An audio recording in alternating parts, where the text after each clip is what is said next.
Hi all, welcome to the 16th edition of Professional Visa and Education Services News Update. My name is Nish. I'm the Director of Professional Visa and Education Services and also Registered Migration Agent in Australia. Today I'm not going to focus in one particular topic, however I'm going to focus on some of the major or some of the common questions it was asked in the last couple of weeks by some of my clients. Now just to shed some light, I'm going to talk you through some of the major topics and hopefully you'll find this quite helpful. Now the first cab of the rank, before I start about any hot topic right now in terms of immigration or visa stuff, I'm gonna remind you all that the census date is tomorrow.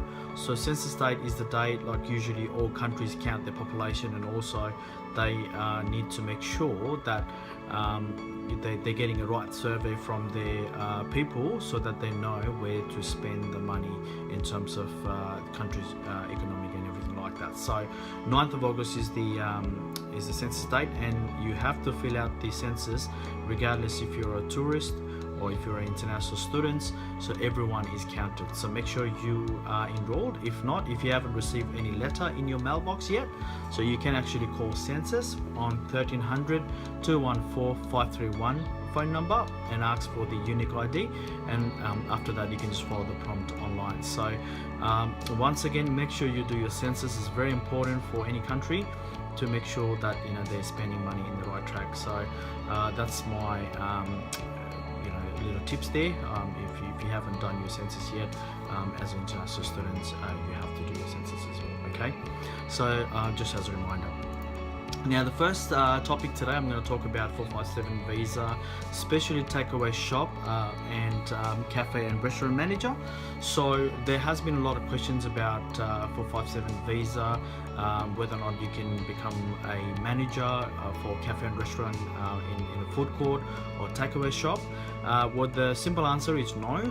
Obviously the recent changes, the changes has been there for quite a while now. So if you're a manager at a takeaway shop, that you're not allowed to become a sponsor of that particular employer, because immigration has changed the rules now. So but then how do you know it's not a takeaway shop? Obviously all cafe and restaurant people do takeaways as well.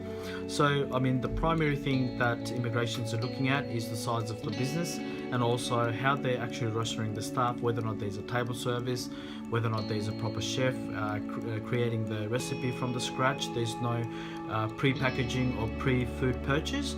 So if your business do pre-packaging, and if the foods are brought from a supplier, then usually it's for the takeaway joint. So that's how it is defined as a takeaway shop or not. Okay, so make sure that if you're applying for 457 from a takeaway shop as a cafe and restaurant manager, your chances are you won't get your nomination, okay, and the visa will be refused. So make sure, I just want to clarify, because I get a lot of queries saying some of the applicants, they work in this environment where it's a takeaway shop and they manage this place. However, unfortunately you won't be able to get a sponsor, or you can get a sponsor but you won't be able to get a visa. So that's the main thing. Just be careful on that one. Now the other topic I'm going to talk about is this is quite big lately. So a lot of students seems to be finishing their study before the COE. So you do get, I normally get students who finish their qualification before the confirmation of enrollment runs out, or the visa. So for example, they still have visa until next year. However, they have already completed their study now, and now they have received email from their college or their university saying they're going to cancel their COE and they have to act within 28 days to protect or to apply for another visa. Now a lot of students, they have a bit of a confusion. Obviously with the 485 visa after graduation, the criteria is you can apply for the 485 visa after 6 months, within 6 months of your completion of your qualification.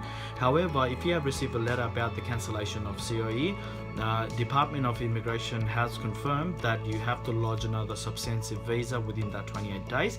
So that means it could be any visa, doesn't have to be 485 visa. If you're entitled for any other visa, you can lodge that visa. However, after 28 days from your confirmation of enrollment has been cancelled, there's a big chance that your student visa might be cancelled unless you apply for another substantive visa. So that answers your question. That has been quite popular lately. So the guys are finishing their study on time, or actually before time, well before time, like 6 months, 8 months before the COE. So if your education provider has sent you a letter that they have cancelled the COE, now you have to act on that one. And regardless what sort of visa you are eligible to apply for, make sure you apply within that 28 days. Okay. Okay, so how does my 2-year study count for my TR 485 visa? So that has been another major question by a lot of graduates. Now, the simple formula is your time length is always been calculated. First thing first, we need to ascertain how many weeks is your CRICOS registered program is run for. So say for example, if your master's, if your bachelor's, is that 104 weeks, or is that 78 weeks, is that 52 weeks? It is all defined in your COE confirmation of enrollment. If you put that CRICOS register, your course CRICOS register code into the CRICOS search in a website, it will tell you the duration of the period. So all you need is the week of the course, and then you need to make sure that your completed units, like make sure before you take any exemption from your prior learning, make sure you divide your completion of unit by the total unit, and the formula is L is the length times it by U is the unit that you have completed after the exemption, and divided by the total completed units. And by doing that, if you get more than 92, then you are eligible. But doing that, if you get less than 92 weeks, that you are not eligible for TR for 2 years, because you will fail that 2-year study in Australia eligibility criteria. So make sure that you double check with your registered migration agent, or you can do that logic yourself to identify whether or not you qualify for 2 years Australian studies. And that is one of the crucial, that is one main component for anyone to actually apply for 485 visa, regardless is the graduate stream or the post-study stream. Okay, so that's very, very important. Now, the other question is, I have actually withdrawn from my current principal course. Does that count it as a release letter, or does that mean I can enroll in another university or college? Now, the simple answer is no. So if you have withdrawn from your course, that doesn't mean you have received a release letter. Release letter will tell you on the letter itself saying that college or university are delighted to let you know that they have released you from this course, and they have let you go and study somewhere else. So that's a proper release letter. Now, don't confuse yourself by just withdrawing from the course is not a release letter. And similarly, just cancelling your confirmation of enrollment, cancelling your COE is not a release letter as well. So cancelling your COE basically means you just cancel. Now you have 28 days to produce another COE in a PRISM just to remain active in Australia. Now, there might be some questions later down the track when you extend your student visa from immigration. Why did you change your primary course? Now, obviously, the best way to do it is either get the release letter or wait 6 months. Otherwise, if you're looking at cancelling your COE, cancelling your COE, your confirmation of enrollment is not a release letter. Okay, so just be careful with that. Now, there has been a common question especially from Nepalese students. There a lot of students from offshore from Nepal, they're saying how long does it take now with the new visa application process for a student, international student visa program. Now the current SLA, service level agreement with New Delhi right now is 1 month. So if you have actually applied international student visa 500 after 7th of July, the current SLA, service level time, is 1 month. Now there has been a lot of questions about their dependent, their spouse, their de facto partner that they've been living in Nepal, and if they have actually applied for dependent visa. There has been a lot of questions from the students saying how long does it take? I've been waiting for a significant amount of time now, 6 to 8 months. Yes, before 1st of July, things were done all in paper, so also look, and obviously integrity check, and there has been a lot of exploitation of the dependent visa.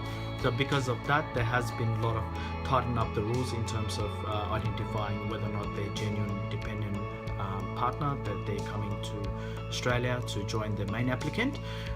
Look, the current waiting time for Nepal is 6 to 8 months. However, they have recently made a changes in terms of those ones who's applying for dependent visa after 7th of July. The current waiting time is 90 days, so about 3 months. So that's a good news for those ones who's applying for dependent visa.